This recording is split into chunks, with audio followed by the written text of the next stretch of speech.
Hello and welcome back to the Learn to Relax podcast, the place you can come to improve your sleep. If you're listening right now, you may have had a long day. It might have been really stressful or hectic, or it might have been completely empty and boring. It doesn't matter. Sleep can be just as hard to achieve when you're tired as when you're not. So tonight, regardless of what kind of day you've had, lie back in your bed, turn the lights off, get rid of any distractions, and get ready to ease yourself into a peaceful sleep. Remember, we are all on our own journey to better sleep, but tonight, let's focus on right now. This time, we'll start with an exercise for the breath. Breathing exercises are really helpful, as they can help the mind stop wandering and focus on just one thing.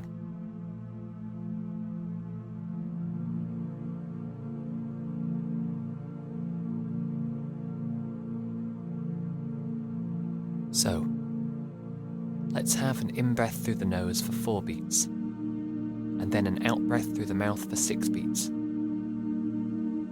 That's an in-breath through the nose for 4 beats, and an out-breath through the mouth for 6 beats. When you're ready, let's begin. In, 2, 3, 4, and out, 2, 3, 4, 5, 6. In, 2, 3, 4, and out, 2, 3, 4, 5, 6. In, 2, 3, 4, and out, 2, 3, 4, 5, 6. In, 2, 3, 4, and out, 2, 3, 4, 5, 6.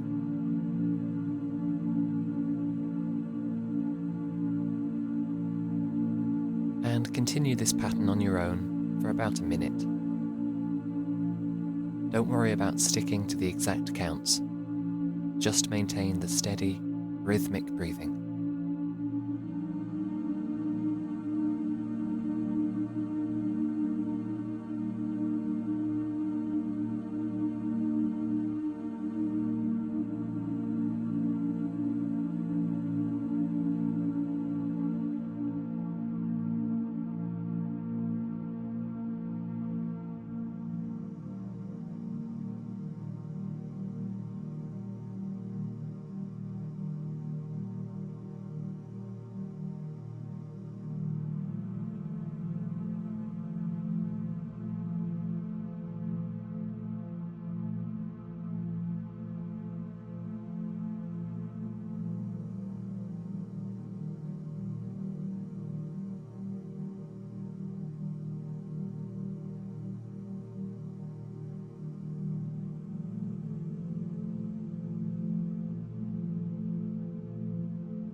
As I've mentioned before, sometimes when we meditate, our minds can wander off in different directions.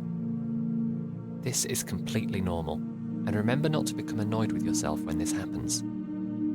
Just return to the breath. For some people, counting their breaths can be really helpful.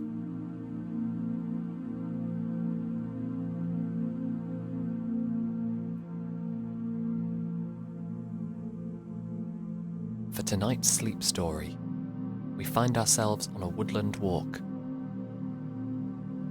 And what a woodland it is. Great trees sprout from the earth, soaring high above you. Their leaves cover the sky in a kind of patchwork, making the light look dappled on the muddy floor. As you walk, you look around you in wonder.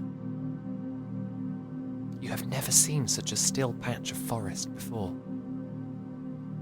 Nothing to be heard for miles around. No cars, no people,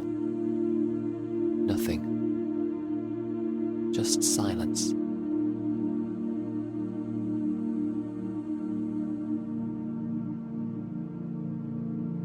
After a time, you begin to follow a thin little path that winds and twists its way through this expanse of green, and you're met by a vast clearing.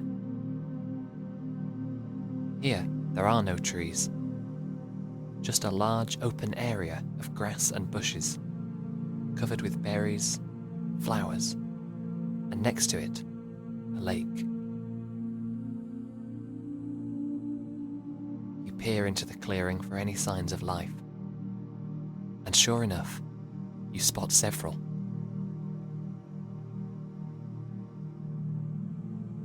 A gathering of squirrels is sat cracking open nuts just ahead of you. They turn as you enter the clearing, their eyes looking at you inquisitively. And then there are the birds, hundreds of them, sat perched in trees or singing to one another in a beautiful chorus. The ducks on the lake glide around, searching for bits of food under rushes and reeds, anxiously avoiding getting too close to the large swans nearby. And how majestic the swans are. They seem to travel with complete ease across the surface of the lake, propelling themselves with great swings of their powerful legs. Whenever a duck comes a little too close for comfort, all the swan has to do is open his wings the tiniest fraction, and the duck will retreat. On some occasions, the swans extend their wings to their full size, beating them against the air to push back unwanted attention.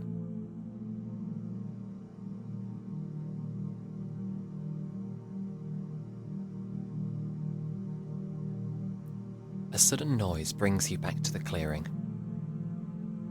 The birds appear to have found a choice bit of food, and, screeching, they all head for it. You laugh to yourself in wonder as you see each bird one by one descend from its branch to see what all the fuss is about. Even the smallest of baby birds try and join in, hastily stopped from attempting to fly just yet by their mothers.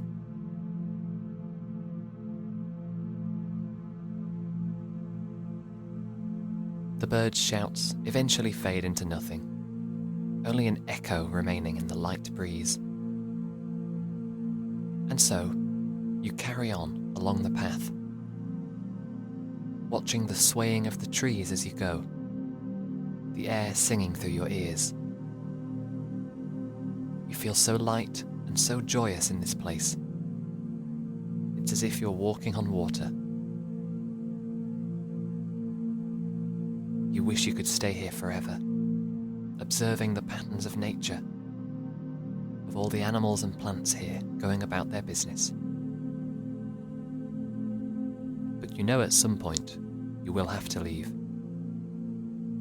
All the better to make the most of your extraordinary journey, to savor it, taking everything in.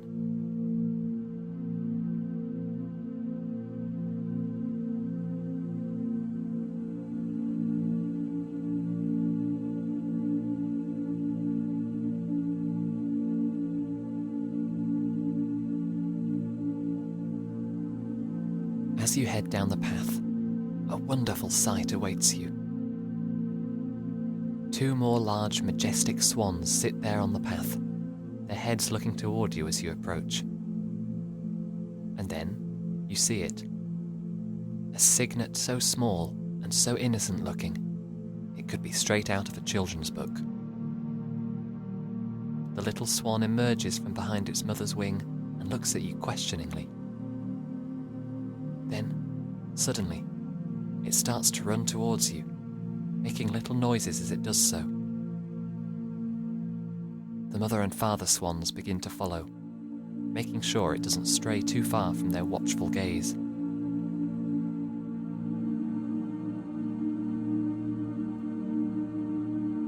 When the cygnet is almost at your feet, it stops and looks up at you.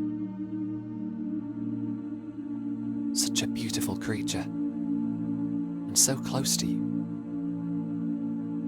You marvel yet again at the wonders of nature, pondering how something this perfect could ever exist. The little swan cocks its head, lets out a tiny screech, then saunters back to its nervous parents.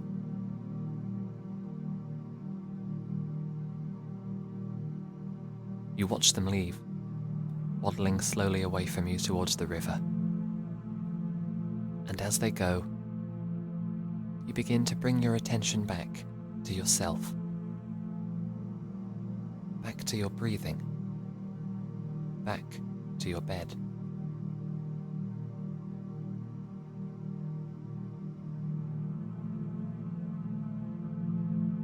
Allow yourself to feel the weight of your whole body, making a deep imprint on the mattress. Your breathing gets steadily heavier and slower as you become less aware of your surroundings and more relaxed.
And then, with this tired feeling, allow yourself to drift off into a deep, relaxed